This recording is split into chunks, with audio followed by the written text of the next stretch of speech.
दीपेंद्र हुड्डा इतना कमजोर सोच का आदमी है जिसको यही नहीं पता वो कह रहा है। मगर दुष्यंत जी की कतई कोई सीटों को लेकर के जिद नहीं थी, ये बात मैं क्लियर करना चाहता हूं। अगर हरियाणा की जनता में हमारे विरोधी आज ये बात कह रहे हैं कि दुष्यंत चौटाला एडमेंट हो गए थे ज्यादा सीटों पर लेकर के, तो मैं उस बात को स्वीकार करने को तैयार नहीं। संघर्ष के पथ पर चौधरी देवीलाल जी के असूलों को नमन कर करके फिर चल पड़े हैं। संघर्ष से कभी ना डरे हैं। जनता का आशीर्वाद दुष्यंत जी के साथ है, जेजेपी के साथ है, और विधानसभा में तो दुष्यंत जी को पूरा मौका देने के लिए हरियाणा की जनता इस बार फैसला करेगी। राजनीति में तो everything is fair in love and war.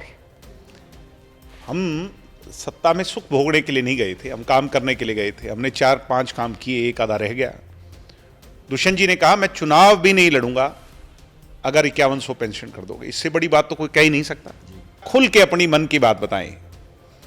Dipendra और भूपेंद्र हुड्डा बाप और बेटा की कंपनी गुलाबी गैंग सिर्फ दोनों के इंटरेस्ट कैसे कायम हो, इसके सिवाय तीसरी कोई चीज चाहते ही नहीं। आज हमारे साथ हैं जन नायक जनता पार्टी से चौधरी दिग्विजय सिंह चौटाला। गठबंधन टूटने के बाद पहली प्रतिक्रिया उनकी क्या है, उसी पर बात करते हैं। पहली प्रतिक्रिया यही है कि संघर्ष के पथ पर चौधरी देवीलाल जी के असूलों को नमन कर करके फिर चल पड़े हैं। संघर्ष से कभी ना डरे हैं। जनता का आशीर्वाद दुष्यंत जी के साथ है, जेजेपी के साथ है। हिसार की रैली ने कार्यकर्ताओं की फौज के उस गुस्से को जोश में तब्दील कर दिया है।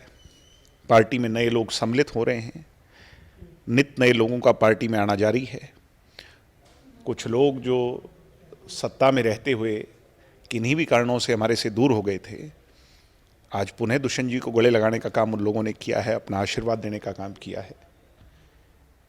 मैं बड़े विश्वास से कह सकता हूं कि जेजेपी एक बहुत बड़ी फोर्स बन के लोकसभा में भी और विधानसभा में तो दुष्यंत जी को पूरा मौका देने के लिए हरियाणा की जनता इस बार फैसला करेगी। इतना बड़ा धोखा मिलने के बाद भी इतना हौसला दोनों भाइयों में। राजनीति में तो everything is fair in love and war. हम सत्ता में सुख भोगने के लिए नहीं गए थे, हम काम करने के लिए गए थे। हमने 4-5 काम किए, एक आधा रह गया। हम बड़ी पारदर्शिता से जनता के बीच में समय समय पर हालातों को रखते आए। जिस दिन दुष्यंत जी को सत्ता से बाहर कर दिया गया, उस दिन भी दुष्यंत जी ने बड़ी पारदर्शिता से रखा। जो बात हुई, जिस नेता से हुई, कहां पर हुई, कैसे हुई, क्या कहा, क्या फैसला हुआ, दुष्यंत जी ने लोगों के सामने रख दिया। दुष्यंत जी ने तो यहां तक सेक्रीफाइस करने की बात कही, क्योंकि सेक्रीफाइस की नीति हम चौधरी देवीलाल से सीखे हैं कि अपने इंटरेस्ट को सेक्रीफाइस करके जनता के इंटरेस्ट को पहले रखो। दुष्यंत जी ने कहा मैं चुनाव भी नहीं लड़ूंगा अगर 5100 पेंशन कर दोगे। इससे बड़ी बात तो कोई कह ही नहीं सकता। 5100 पेंशन बीजेपी जेजेपी का संयुक्त रूप से एक तय हुआ मुद्दा था, कॉमन मिनिमम प्रोग्राम था। इस बात से तो पीछे बीजेपी को हटना ही नहीं चाहिए था। वो क्यों हट गए, किस मजबूरी में हट गए, ये बीजेपी के लोग बेहतर बता सकते हैं। एक समय था चौधरी देवीलाल की पूरी सरकार भजनलाल जी ले गए थे, लेकिन क्या उसी बात का असर माने भी चौधरी देवीलाल का खून आपकी रगों में है? किसी तरह की कोई निराशा नहीं हुई? नहीं, निराशा किस बात की? जो कायर होता है वो निराश होता है।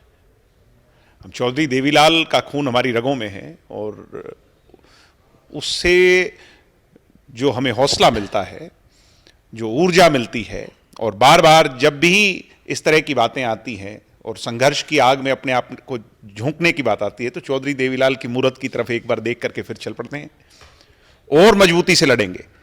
अभी तो हम जवान हैं, उम्र बाकी है, हौसला है, कार्यकर्ताओं की फौज में एक नई उमंग है। कहीं किसी भी तरह की निराशा तो आसपास भी नहीं। अमित शाह ने कहा कि जन नायक जनता पार्टी से हमारा कोई मतभेद नहीं है, वो आज भी एनडीए का हिस्सा हैं। ये एंटी इनकम्बेंसी या एक चुनावी फैक्टर था जिसके लिए सीएम को भी बदला गया, गठबंधन भी तोड़ा गया। माननीय अमित शाह जी देश के बड़े नेता हैं, उन्होंने जो कहा वो ठीक ही कहा होगा। मगर दुष्यंत जी की कतई कोई सीटों को लेकर के जिद नहीं थी, ये बात मैं क्लियर करना चाहता हूं। अगर हरियाणा की जनता में हमारे विरोधी आज ये बात कह रहे हैं कि दुष्यंत चौटाला एडमेंट हो गए थे ज्यादा सीटों पर लेकर के, तो मैं उस बात को स्वीकार करने को तैयार नहीं हूं। दुष्यंत चौटाला इस बात पर एडमेंट थे कि मुझे 5100 पेंशन चाहिए। तो जो काम रह गए हैं, चाहे वो 5100 रुपये की पेंशन का मामला हो, चाहे 75% प्राइवेट आरक्षण की बात हो, चाहे छात्र संघ के चुनाव की बात हो, तो प्रयास रहेगा आगे ये पूरे हो? निश्चित तौर पर रहेगा, निश्चित तौर पर रहेगा। प्रयास क्यों नहीं रहेगा? उसको अमली जामा पहनाने के लिए संघर्ष जारी रहेगा। सत्ता का हिस्सेदार बनेंगे, सत्ता में पुनः लौटेंगे और सत्ता में लौटकर उन कामों को पूरा करेंगे। तो खट्टर साहब के साथ उसके बाद शिष्टाचार की भेंट भी हुई दुष्यंत चौटाला चलो, की। ये तो एक अच्छी रीत है, एक अच्छा कल्चर है कि अलग होने के बाद भी पॉलिटिशियंस में कोई दुश्मनी नहीं होनी चाहिए। वो हाँ, नहीं, मनभेद भी हो जाए, मतभेद भी हो जाए, मगर डेकोरम मेंटेन होना चाहिए। दीपेंद्र हुड्डा लगातार ये आरोप लगा रहे हैं कि ये पर्दे के पीछे अभी भी गठबंधन है। दीपेंद्र हुड्डा चाहते क्या हैं, पहले ये तो बताएं। नहीं, वो कह रहे हैं अभी ये कैंडिडेट खड़े करेंगे। दीपेंद्र हुड्डा क्या चाहते हैं? दीपेंद्र हुड्डा खुल के अपनी मन की बात बताएं। दीपेंद्र और भूपेंद्र हुड्डा बाप और बेटा की कंपनी गुलाबी गैंग, सिर्फ दोनों के इंटरेस्ट कैसे कायम हो, इसके सिवाय तीसरी कोई चीज चाहते ही नहीं। अब दीपेंद्र हुड्डा राज्यसभा के एमपी रह करके कहते हैं मैं लोकसभा लड़ूंगा, यानी वो राज्यसभा की 2 साल की सीट बीजेपी को चली जाएगी, बीजेपी का 1 नंबर राज्यसभा में बढ़ जाएगा, तो राहुल गांधी को नुकसान नहीं होगा क्या? कांग्रेस को नुकसान नहीं होगा क्या? ऑपोजिशन को नुकसान नहीं होगा क्या?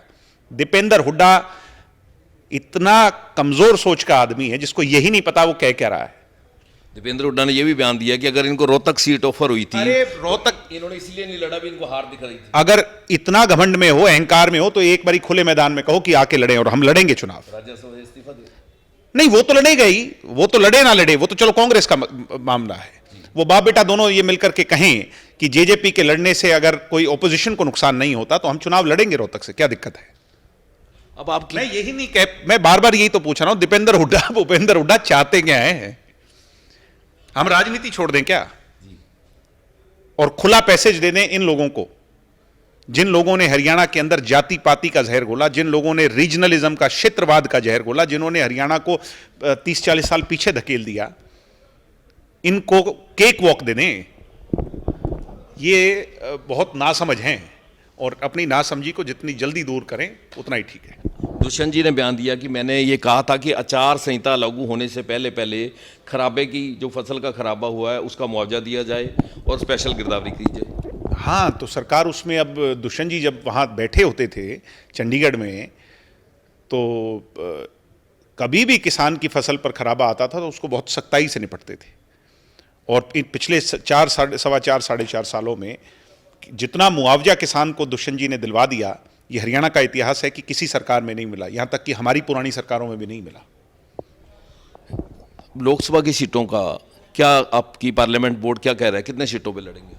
एक बड़ा मैसेज दिया गया है ऑपोजिशन द्वारा, और बार बार जहां भी कहीं हरियाणा में जब हुक्के पर चर्चा होती है तो कांग्रेस कल्चर का आदमी एक बात कहता है कि दुष्यंत चौटाला जो 10 कैंडिडेट उतारेगा उससे बीजेपी को मदद मिलेगी। मैं एक बात आज आपके चैनल पे ये बड़े विश्वास से कह रहा हूं कि दुष्यंत चौटाला जब 10 कैंडिडेट उतारेगा या 5 उतारेगा या 2 उतारेगा या जितने कैंडिडेट उतारेगा, ये तो अभी हमारी पॉलिटिकल पार्टी ने तय करना है। मगर दुष्यंत जी ने एक बात कही है हिसार की रैली में कि मैं चौधरी देवीलाल जी के विचारों पर बढ़ने वाली पार्टी पर कलंक नहीं लगने दूंगा। भूपेंद्र और दीपेंद्र हुड्डा घर में बैठे ये ख्वाबी पुलाव जितने मर्जी सजो लें और हमें बदनाम करने का प्रयास कर लें, दिग्विजय चौटाला बड़े विश्वास से कह रहा है कि ये कलंक दुष्यंत अपनी पार्टी पर नहीं लगने देगा। पहले चर्चा थी कि चुनाव दोनों और वो कलंक का ना लगने का मतलब है कि हम बीजेपी की सपोर्ट में या बीजेपी को इनडायरेक्ट सपोर्ट में अगर खड़े नजर आए तो फिर ये हमारे ऊपर सबसे बड़ी लानत होगी। तो क्या 10 की 10 लड़ेंगे या पार्लियामेंट बोर्ड कहता है कुछ सीटों पे लड़ें, 2 लड़ें?